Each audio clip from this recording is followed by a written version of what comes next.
Salutations, j'espère que vous allez bien, merci de me rejoindre dans cette deuxième partie de la vidéo sur mes lectures contemporaines, les chroniques de mes lectures contemporaines pour l'année 2025. Donc il me reste 6 livres à vous présenter. Dans la première partie de la vidéo, j'avais fait le topo sur principalement mes lectures audio et 2 livres en version papier.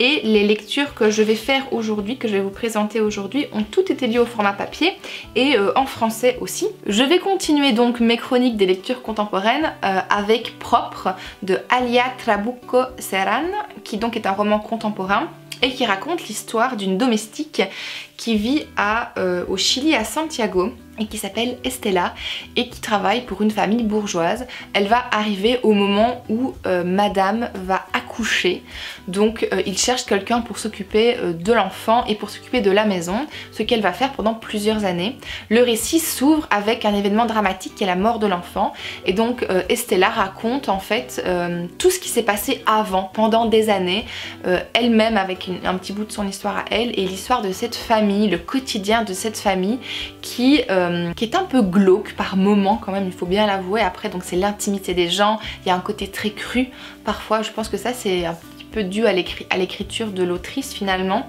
Et donc du coup on va refaire tout le déroulé des événements, mais depuis la naissance de la gamine jusqu'au moment où en fait elle meurt, et dans quelles circonstances elle meurt et pourquoi elle meurt.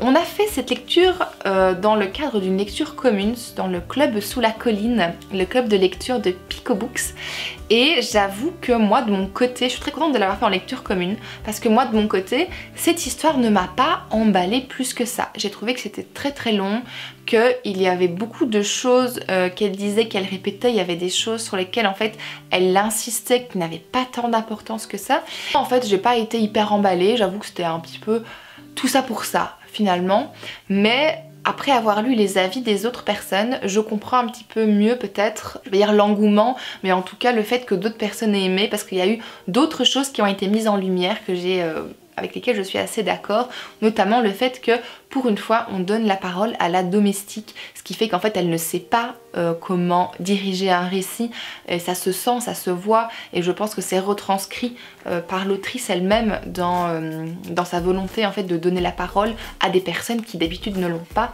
Et voilà, et je trouve que c'était pas une lecture moi qui m'a particulièrement marquée, passionnée, je dois bien l'avouer.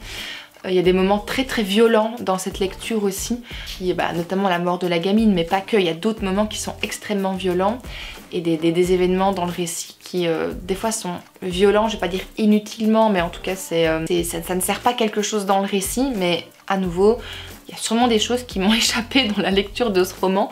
J'ai pas été hyper surprise par la violence de classe qui se dégage du récit, parce que j'avais déjà lu Servir les riches de Alizée Delpierre, donc l'année dernière, et je l'avais lu en audio pour le coup. Et donc en fait tous les mécanismes d'emprise des patrons sur Estela en fait je les connaissais déjà, donc j'ai pas été surprise, ils existent, ils sont là, et je pense qu'en plus l'autrice s'est assez bien documentée sur le sujet pour pouvoir en faire le récit. Mais moi j'avoue j'ai rien appris, alors que d'autres personnes dans le club de lecture ont appris des choses et ont découvert des trucs. Moi de mon côté j'ai pas appris grand chose là-dessus. Si ça vous intrigue et si vous aimez aussi cette écriture un peu crue, un peu directe, et peut-être aussi c'est pas très poétique je trouve, mais en tout cas ça a peut-être le mérite d'être très incisif. Voilà, je vous recommande peut-être d'essayer. Je sais qu'il a de très bons avis. Moi j'avais lu quand même 2-3 chroniques très bonnes, mais c'est vrai que quand je suis allée voir sur Livre Addict, je crois qu'ils étaient assez d'accord avec moi. On est quand même peut-être nombreux à être passés à côté de ce livre, alors que dans le club de lecture il y avait quand même 2-3 personnes comme moi qui n'avions absolument pas compris le point, alors que d'autres avaient lu entre les lignes, même entre les lignes des lignes. Donc du coup la réflexion était quand même poussée beaucoup plus loin, et je suis très contente de l'avoir fait donc dans ce club de lecture que je vous invite à rejoindre si vous aimez faire des super découvertes. Pico nous trouve toujours, je trouve, des livres vraiment super intéressants qui sortent des sentiers battus et vers lesquels moi je ne me serais pas dirigée, et je suis quand même très contente de l'avoir découvert, parce que c'est clairement pas un livre vers lequel moi je serais spontanément allée. Dans la précédente vidéo, je vous racontais que j'ai essayé cet été de lire des livres un petit peu de genre qui font fureur en été. J'avais un flop avec La romance de Karen Ponte, et ici j'ai voulu essayer de me mettre au thriller polar. J'en lisais beaucoup quand j'étais ado. mais dernièrement j'en lis quasiment plus. Il s'agit de livres de Fred Vargas. Je n'avais jamais lu de livre de cette autrice et je suis très contente de les avoir découverts, avec Temps glaciaire que j'ai trouvé en boîte à livres à Oslo, et je me suis dit tiens, c'est l'occasion. On va découvrir un Fred Vargas, on va voir de quoi il retourne. Apparemment ce sont des enquêteurs qui reviennent, des commissaires en fait, et des officiers, des enquêteurs qui reviennent de livre en livre, mais on n'a pas besoin de les lire dans un certain ordre pour comprendre. D'après ce que j'ai compris en tout cas, c'est pas un problème de commencer par celui-ci et pas par un autre d'abord. C'est donc une enquête menée par le commissaire Adamsberg, qui ne croit pas en fait aux différents suicides qui lui sont présentés, proposés, parce qu'il y a plusieurs suicides qui ont eu lieu, et lui il arrive à avoir des détails sur les scènes de crime qui sont un peu louches, et au moment où il arrive à connecter ces détails entre eux, il dit non, en fait je suis sûre que c'est pas des suicides, il va falloir qu'on enquête. Et donc ils vont partir avec son équipe sur les traces des différentes personnes qui se sont suicidées ou qui ont été tuées, en cherchant des connexions entre les différentes personnes. Il y a beaucoup de pistes qui vont être explorées, et à la fin du coup le mystère va être résolu, et j'avais pas vraiment vu l'affaire venir, mais le livre est quand même assez épais, je crois qu'il fait plus de 400 pages, et j'ai mis quelques semaines pour le lire. J'ai trouvé ça distrayant, j'ai pas retrouvé ce côté haletant des enquêtes que j'avais quand j'étais ado. Je lisais les Mary Higgins Clark à l'époque, et j'avoue que c'était des page-turners quoi. J'avais envie de savoir la suite, j'élaborais des théories dans ma tête, etc. Et là en fait je trouvais personnellement que l'enquêteur principal donc nous ramenait vers une piste secondaire tout le temps. Et je me suis dit mais il y a un truc, et il n'y a rien qui était supposé en fait le ramener à part son intuition. Et j'ai trouvé ça un peu facile en fait de me dire, moi je suis pas sûre que dans la réalité on autorise un enquêteur à creuser une piste, en l'occurrence ici partir en Islande pour aller vérifier cette piste, alors qu'en fait tous les indices pointent dans une autre direction. J'ai trouvé ça un petit peu facile finalement d'avoir ces va-et-vient entre ces pistes qui en sont et qui n'en sont pas, parce que du coup il a une intuition, enfin c'est toujours là-dessus que c'est basé en fait, il n'y a pas vraiment de... Il dit il y a un truc qui me dérange, il y a un truc qui me dérange, et je me dis mais enfin oui ça te dérange, mais enfin dans la vraie vie c'est pas comme ça que ça fonctionne quoi. Donc j'étais un peu mi-figue mi-raisin par rapport à cette histoire-ci. J'ai quand même passé un bon moment, hein. Il y a quand même, les personnages sont attachants. C'est pas, je pense, à mon avis, le livre le plus représentatif du travail de Fred Vargas, donc j'en lirai bien volontiers un deuxième pour me faire une autre opinion, un autre avis. Mais je pense pas que si vous n'avez jamais lu de Fred Vargas, en tout cas c'est pas vers celui-là que moi je vous recommande d'aller pour une première lecture, surtout qu'il est quand même vachement épais.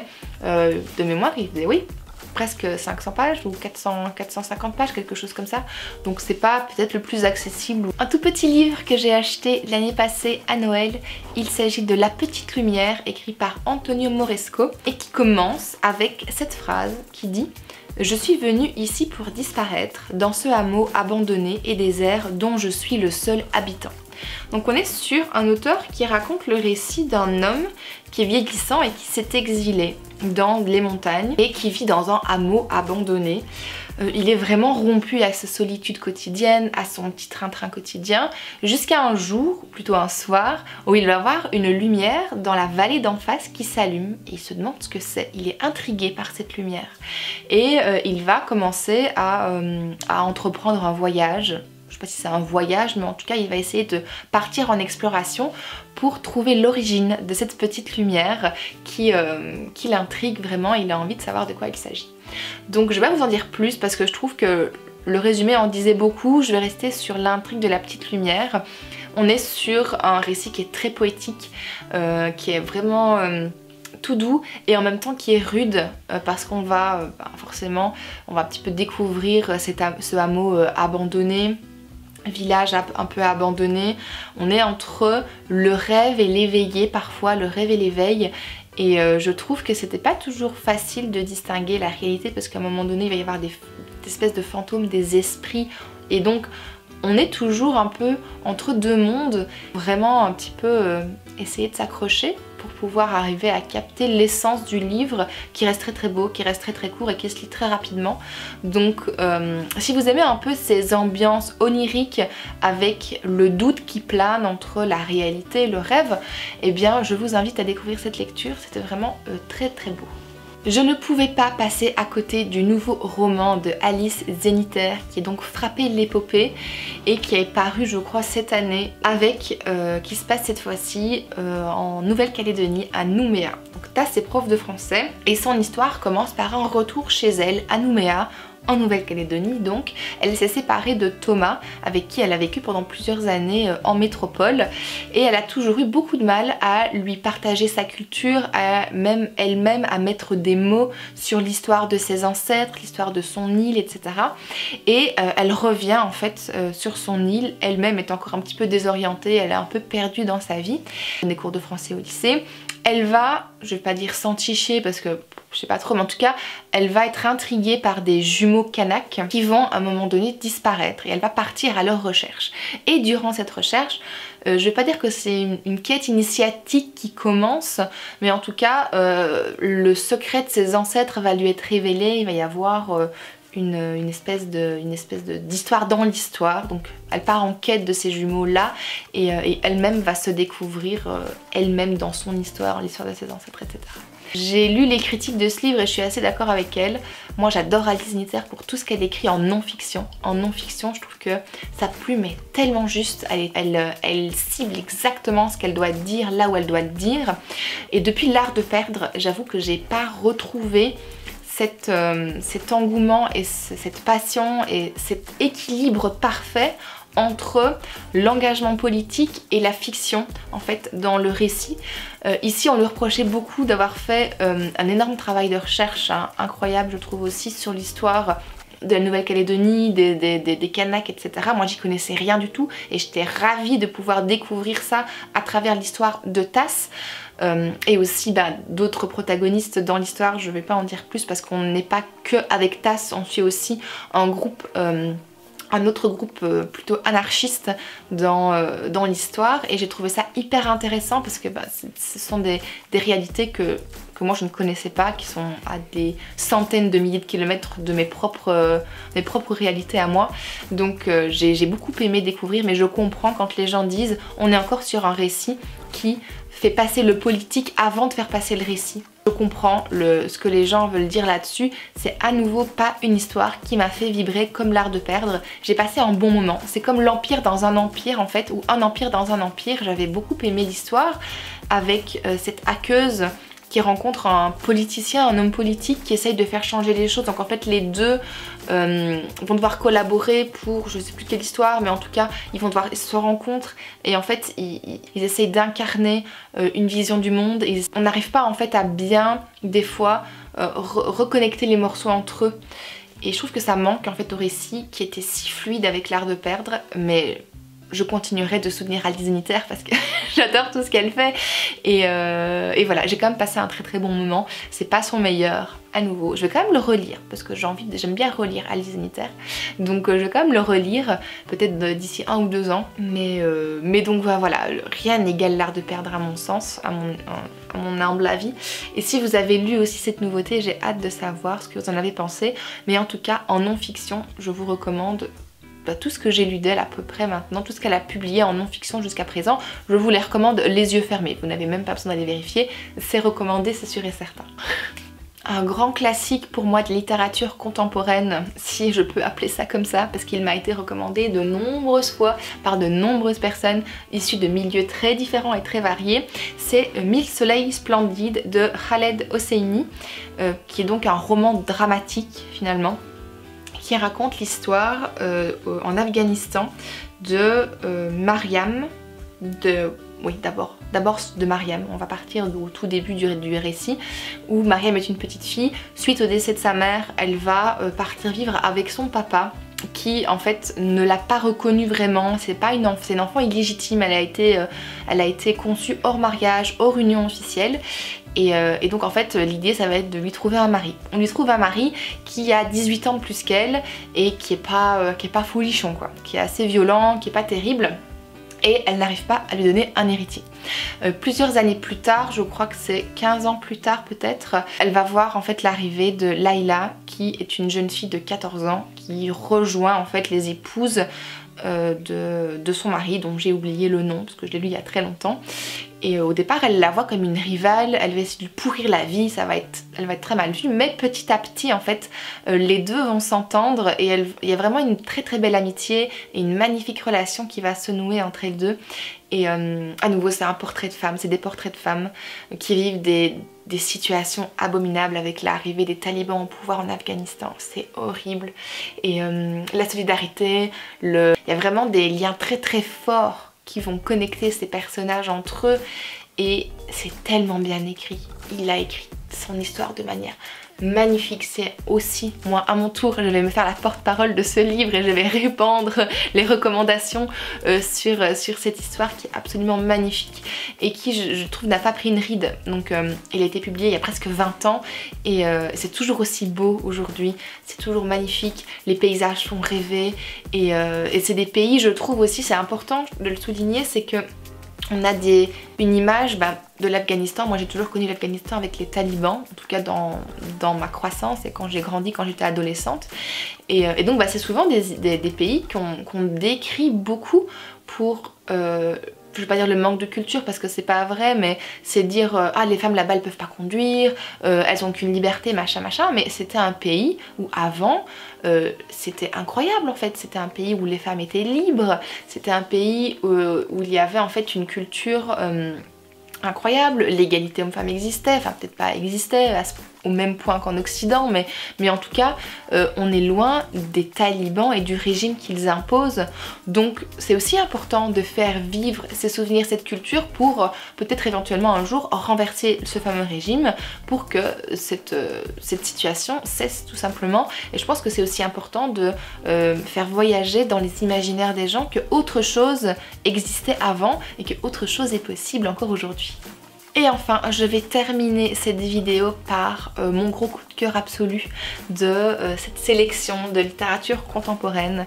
Et je ne pouvais pas passer l'année sans lire la nouveauté de Leila Slimani, qui est le tome 3 du Pays des Autres, J'emporterai le feu. Cette fois-ci, on suit la 3e génération de la famille Bellage avec Mia et Inès. Et on va se retrouver dans le Maroc des années 90. Non, elles sont nées dans les années 80 en fait. Oui c'est ça, donc du coup années 80, 90, début des années 2000. Et donc on va les suivre et ça c'était incroyable pour moi parce qu'en fait ce sont des années que moi-même j'ai connues. Donc en fait il y a des événements que Leila Slimani raconte dont elle a imprégné son récit parce que ce sont des événements internationaux et en fait je les ai connus, je les ai vécus et en fait les revivre et les revoir à travers les yeux de personnages, j'ai trouvé ça incroyable. La plume est toujours aussi douce, la plume et les femmes surtout de la famille Bellage sont incroyables à suivre. Les réflexions politiques, les réflexions humanistes, les réflexions familiales qui sont faites dans ce récit, cette trilogie, j'adore. Et on voit en fait aussi que typiquement Mathilde qui était donc la première, la matriarche, la grand-mère finalement, qui est arrivée après la Seconde Guerre mondiale, qui à l'époque, elle, était avant-gardiste, très progressiste à l'époque. C'était pas à la place des femmes que de travailler, elle a quand même tenu le dispensaire, elle a quand même tenu, donc dans le petit village auquel ils sont arrivés, à la campagne, là, elle a travaillé, enfin... Elle a fait des choses qu'elle n'était pas censée faire, elle n'avait pas sa place en tant que femme là-dedans. Et on remarque en fait dans l'évolution des mentalités à travers la génération de Mia et d'Inès que leur grand-mère en fait finalement réprouve des choses et en leur disant mais tu n'es pas à ta place en faisant ça. Et donc on la voit qu'en fait alors qu'elle était progressiste avant, avec les générations qui passent finalement, elle-même devient de plus en plus conservatrice. Et j'ai trouvé ça aussi très touchant de voir l'évolution des différents personnages, pas seulement des petites filles donc qui grandissent et qui font leur vie, qui essayent d'être libres. À nouveau c'est ça l'enjeu, c'est comment est-ce qu'on peut être libre dans un Maroc qui est ravagé par la corruption, avec un régime... c'est les détails politiques parce que non seulement j'ai pas tout retenu, mais en plus j'ai retenu seulement certaines pierres angulaires, donc j'ai pas envie de dire des bêtises non plus. Mais l'enjeu c'est vraiment toujours autour de ça, peu importe la génération de femmes finalement, c'est chacune essaye d'être libre à son époque et de tirer son épingle du jeu en essayant de naviguer entre les différents événements politiques et avec la famille qui est la nôtre finalement et qui essaye soit d'étouffer peut-être un petit peu, soit de pousser finalement à partir, donc le j'emporterai le feu. Ça fait référence à une conversation que Mehdi a avec sa fille, je pense que c'est Mia, et donc bah, je vous laisse découvrir le livre pour le découvrir. Si vous n'avez pas encore commencé cette trilogie, mais qu'attendez-vous? Je vous invite de la découvrir pour la première fois et vous avez maintenant les 3 tomes. Les 3 tomes sont sortis.